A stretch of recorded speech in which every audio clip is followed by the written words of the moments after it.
This is the Forerunner 570 and this is the Forerunner 265. Now, the 570 is one of Garmin's hottest new running watches, forming the new mid-tier Forerunner in 2025, and it's a direct successor to the Forerunner 265 that came out back in 2023. So does being more expensive mean that the 570 is necessarily better than the 265? But to find out, I've been using both of these wearables for a few weeks, and in this review I'll compare the designs, features, their heart rate sensor accuracies, real-life battery tests, GPS accuracies, and much more, so you can make an informed decision on whether to get the new 570 or stick to the 265. Now, I mentioned right at the start that the new 570 forms the new mid-tier Forerunner this year. You see, the price of the Forerunner 570 has increased from the original retail price of $450 for the 265 when it came out back in 2023.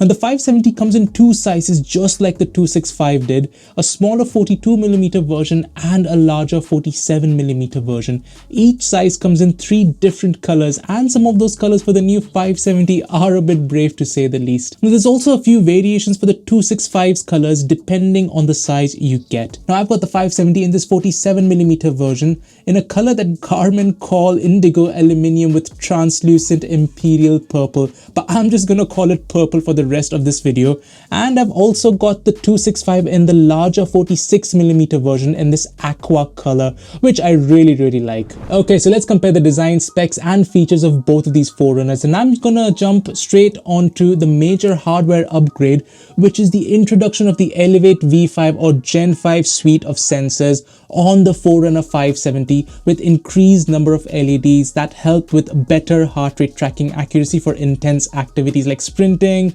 weight training, high intensity interval training and so on, compared to the Elevate V4 or Gen 4 sensors on the 265, which have a less number of LEDs. Now, I'll be comparing the Elevate V5 sensors on the 570 versus the V4 sensors on the 265 later on in this video. Now, unfortunately, the inclusion of the new suite of sensors on the 570 doesn't come with ECG support like it does on the more expensive Forerunner 970 for detecting conditions like atrial fibrillation, but it also wasn't available as part of the 265. Now, elsewhere, the 570 follows the standard Forerunner design philosophy that the 265 came with. So 5 buttons in total, 3 on the left and 2 on the right, along with the touchscreen. Now, the button on the top right side of the 265 is this kind of pill-shaped button with run engraved on it, and I kind of like that because just pressing that took me straight into the activities menu, whereas the newer 570 just gets a standard circular button which still takes you to activities, but you also now get all of the other apps coming along with the 570 when you press that button. So that's one of the differences you need to know between both of these watches. And another small aesthetic difference is that the newer 570 comes with this Forerunner lettering engraved on the right side of the casing here, whereas the 265 doesn't have any such lettering. Now, the 570 is slightly heavier than the 265, but just by around 3 to 4 grams, which hasn't been noticeable at all to me during day-to-day use. Now, like I mentioned, the 570 screen is a teensy bit larger at 47mm than the previous 265's 46mm, and although Garmin don't specify their peak brightness levels for any watch, the difference from the 265 is noticeable in various lighting conditions, and I found this really crisp. The resolution is great, and it's actually equal to the resolution of the more expensive 970. And personally speaking, I've been using the 265 for quite a while now, and I have not had any issues with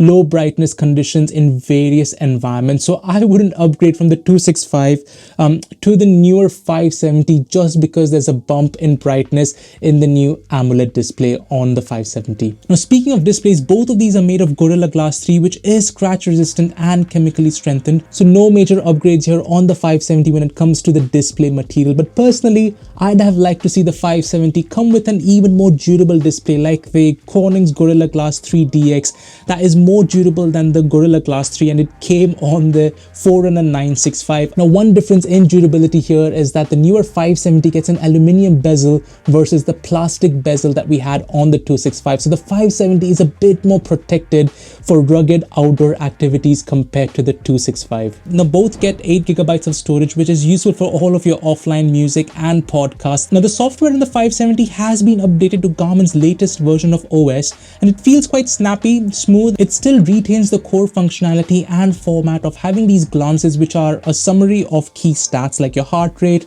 body battery, training readiness, training status, sleep scores, and so on. Now, I personally quite like the UI on the 265, and I've talked about this quite a lot when I compared it to Coros, Polar, and Suunto watches, and Garmin have kind of built on top of that UI and made it even better on the Forerunner 570. Oh, and both of these are good for 5 atmospheres of water resistance for water sports. Okay, so let's talk about all of the things that the 570 and the 265 can track from a health, performance, and recovery perspective.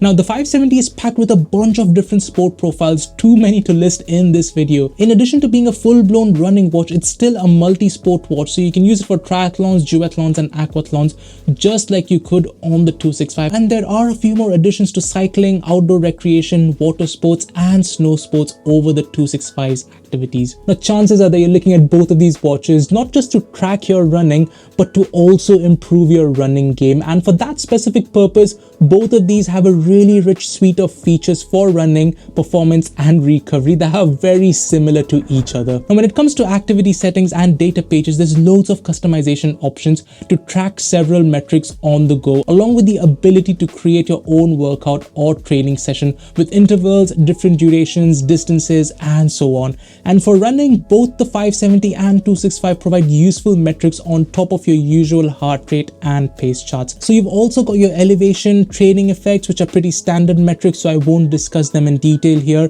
But there's also advanced running dynamics like stride length, running power, vertical ratio and oscillation, ground contact time, and performance condition. Exactly the same running dynamics on both of these watches. So again, not a big reason to upgrade from the 265 to the 570. Now, I've seen a couple of additional settings on the 570 versus the 265. So on the 570, you can add the weight of your pack if you're rucking, and automatic track detection for track running. Now, you've also got Pace Pro available here on both of these to set up a customized pacing strategy for a specific course or a race. And speaking of courses, you can build custom courses on Garmin Connect and transfer them straight onto both of these watches to use it during training. But the maps on both of these here are just squiggly breadcrumb navigation lines with turn-by-turn voice guidance, and unfortunately there's no full topographical maps on the newer 570. Now, I personally would have liked to see topographical offline maps or even hybrid city maps on the new 570, especially one of its competitors, the Coros Pace Pro,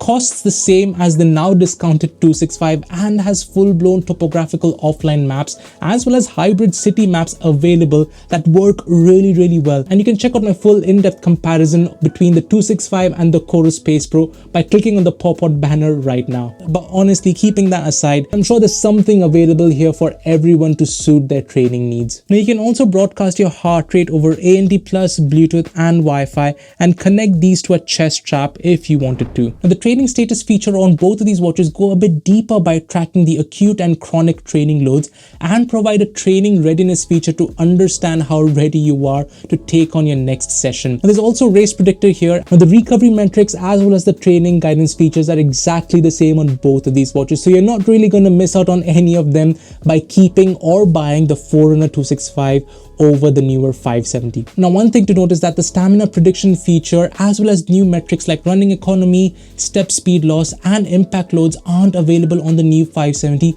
but are available on the newer and more expensive 970. Now, metrics like heart rate variability, sleep tracking, sleep coach, nap detection, stress tracking, and so on to manage your recovery are also the same across the two. Although I have noticed that the 570 is a bit more accurate in detecting naps and just generally a bit more responsive in detecting restful periods and adding that precious body battery back into the metrics. And like I said, you can also see skin temperature changes on the 570 thanks to the new generation of sensors, which could indicate things like potential onset of illnesses and inadequate recovery. And temperature sensing during sleeping is not available on the 265. There's also breathing variations that are now plotted along with other sleep and recovery metrics. Now, on the 570, you also get a new evening report, which wasn't available on any Forerunner before this. And this kind of gives you a summary of today's activities, impact on body battery, training readiness, weather forecast for tomorrow, sleep requirements, and training suggestions. Now, I feel like that the new evening report on the 570 is kind of an evolution of the well-being feedback that we had on the 265, but with just a bit more technical information provided to you. Okay, let's talk about the smart functionalities on both these Forerunners. And one of the new additions on the 570 is a new speaker and mic, so you can use this to make as well as receive calls whilst you're out and about. And this is what the speaker on the 570 sounds like when you receive a call on it. And this is the audio quality of the new mic on the Forerunner 570. Let me know what you think about it in the comment section below. Now, the 265 on the other hand doesn't have any speaker or mic to make or receive calls. Another new smart feature that's come on the 570 is the ability to use voice commands to perform various functions. So I can just press on voice command here and say start a run. And there you go, it's given me the option, and all I have to do is press this button and off I go. Now, this feature isn't available on the 265. Now, you can also use your phone's assistant here to perform functions like calling or texting someone, which might come in handy in emergencies, but in my experience it's been a bit of a hit and miss and is not as good as smartwatches like from Apple, Google or Samsung do when using Google Assistant or Siri. Now, using voice assistant from your phone is not available on the 265 at all. Now, other than that, the 570 comes with a fairly standard suite of Garmin smart features, very similar to the 265. So there's Garmin Wallet for paying things using NFC. You can view other notifications from your phone and reply to incoming texts. And now you can use a full QWERTY keyboard on the 570, which is a massive step up, at least for me, versus the older T9 style of keyboard we had on the 265. There's also the weather app, Find My Phone, music streaming like I mentioned, which you can also play back on the 570 speaker now if you wanted to, but you can't do that on the 265, and other apps available on Garmin Connect IQ. So overall, there's a lot more smart features available on the new 570 than we had on any Forerunner before. So if those new smart features matter to you, the 570 might be a better buy compared to the 265. So battery life has always been a strong area for Garmin Forerunners, but this time it's a bit of a mixed bag. You see, the older 265 was rated to last for up to 13 days in smartwatch mode, whereas the new 570 is rated only for 11 days. The battery rating has remained the same for multi-band use and gone up by a couple of hours if you do use music with location tracking on. So it's not all bad news for the 570, but I'm not too sure why the battery rating has gone down. Maybe it's this new AMOLED screen with the extra brightness, or it's the new suite of sensors zapping away at the battery. But in my testing, the 570 lost around 3% battery every night, which was better than the 6% I lost on average with the 265 every night, and around 4% drain for both watches for a mixture of outdoor runs as well as indoor workouts. And for outdoor GPS enabled workouts, the 570 experienced a drain of around 6.7% per hour versus a slightly worse 6.9% per hour on the 265, and both of them were tested with multi-band use without music. Now overall, the 570 lasted for exactly 10 days on a single charge, which is really close to the 11 days official rating from Garmin versus the 7 to 8 days that the 265 has been lasting for over the last year or so. Now, both of these could last for up to 14 hours on a single charge with multi-band use for outdoor activities. So although the official spec has gone down for the 570, charging this thing once every 10 days, given all of the stuff this thing has been subjected to, is pretty good in my opinion. So looking at heart rate tracking accuracy, like I said, the 570 comes with Garmin's new Elevate V5 suite of sensors versus the Elevate V4 sensors on the 265. And I've been testing these out for various activities and comparing them against my trusty Polar H10 chest strap as well as Garmin's new HRM 600 chest strap. Both of these are often considered as the gold standards for heart rate measurements. And looking at the chart for indoor cycling, there's a really good match between the chest strap, the Forerunner 570 and the 265. No major surprises, which is expected given indoor cycling is one of the easiest activities for these wearables to record. Now looking at an intervals based outdoor run, again an excellent match for both of these with the chest strap. They picked up the rise in my heart rate accurately and identified all of the peaks and troughs accurately. No issues here at all. Now looking at strength training at the gym, this is a troublesome activity for lots of watches due to the hand movements and rapid fluctuations in heart rate. And this is a chart with a legs focused workout where there wasn't much in the way of arm movements but still had a lot of rapid heart rate fluctuations, and both the 570 and 265 have managed to stay in line with the chest strap for almost the entire workout, barring a couple of minor deviations here. Happy with the result. But for something where there's a lot of hand and arm movements with rapid fluctuations in heart rate, the 570 has done a slightly better job than the 265. Just see this heart rate chart for an all body strength training session. There's a slight delay in picking up those fluctuations on both of these watches, where I start a set, rest, and then move on to the next. But the 570 does pick those fluctuations up accurately for most of the workout. The 265 still has these random spikes where nothing's really happening, and there was just this one area where the 570 just fell to below 100 beats per minute for some reason. I can't remember if it was me just readjusting the strap mid-workout or not, but it's clear from this and several other workouts that the 570's Elevate V5 sensors are good at refining and pick up those rapidly fluctuating heart rate readings. When it comes to GPS and location tracking, the 570 comes with a dual band antenna that can latch onto multiple satellite systems for location tracking and is exactly the same spec as the older 265. Now, for all of my tests, I've been using the dual frequency mode for maximum accuracy, and the distances as well as the average paces measured by the 570 and the 265 have been consistently similar, which is great news. So looking at the map here for one of my runs, both watches caught my location fairly quickly and did a really good job at tracking my location, including the correct side of the roads that I ran on.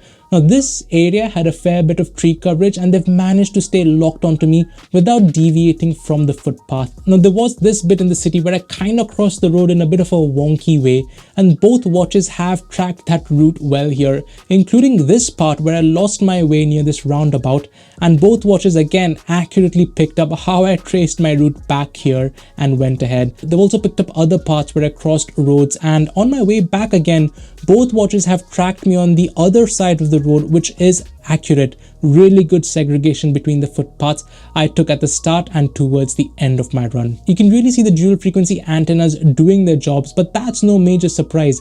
Garmin's dual band antennas have been pretty good recently, so both of these I think are going to be equally good in tracking your outdoor activities. Okay, so I've talked quite a lot about the Garmin Connect app on this channel, and whichever watch you go for, the interface here is exactly the same for all of your health, performance, and recovery metrics, training programs, Garmin coach plans, which also include now things like strength training, where previously it was just limited to running and cycling coaching plans. Now, one major change that has happened in the last couple of weeks is the introduction of Garmin Connect Plus, which is Garmin's new subscription model for new features. But Garmin have promised as of now that the free features within the Garmin Connect app will continue to remain free for all of their users. Right, so activity data is presented in exactly the same way, and there's no real change over the 265. In the metrics you receive for runs, for example, you get your usual metrics like heart rate charts, pace charts, stride length, etc. But you also get things like I mentioned previously: training effects, elevation, running power, performance condition, ground contact time, vertical ratio, oscillation, and temperature. And there's a ton of additional features on both, including things like a muscle heat map for specific muscle groups for strength training, automatic strength detection, rep counters, a large database of workouts if you're feeling a bit lost and need some inspiration. And you can also create your own route for outdoor activities and transfer them to both watches very easily. Now, overall, I feel that Garmin Connect still gives you one of the most comprehensive health, performance, and recovery package with a ton of workouts, coaching plans, and features.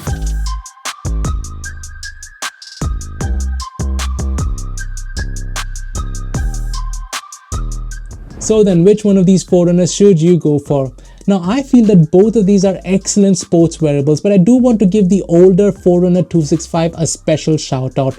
Even though this thing is 2 years old, I've been massively impressed by how well it's kept up with the newer 570 and everything I threw at both of these watches. And with that said, it's been quite difficult declaring a clear winner, so I'll try to break this down as objectively as I can. So if you wanted the cheaper out of the two, the 265 can now be bought with some really good deals. Want the latest suite of sensors with better heart rate tracking? 570 is a clear choice with Garmin's latest Elevate V5 sensors. Although I will say that based on testing, the differences against the 265's V4 sensors are not significant enough to make this the only deciding factor. If you want running dynamics, metrics, and running specific features, both of them are equally matched when it comes to this, so there's no clear winner. Want a better battery? I found the 570's power usage a bit more efficient and it lasted longer than the 265 in real life usage. If you wanted a brighter AMOLED display with better protection, the 570 is a better choice, although the display in the 265 is still pretty good. Want full offline topographical maps? Both of these don't have them, and get breadcrumbs maps, so neither is a clear winner. If you want a speaker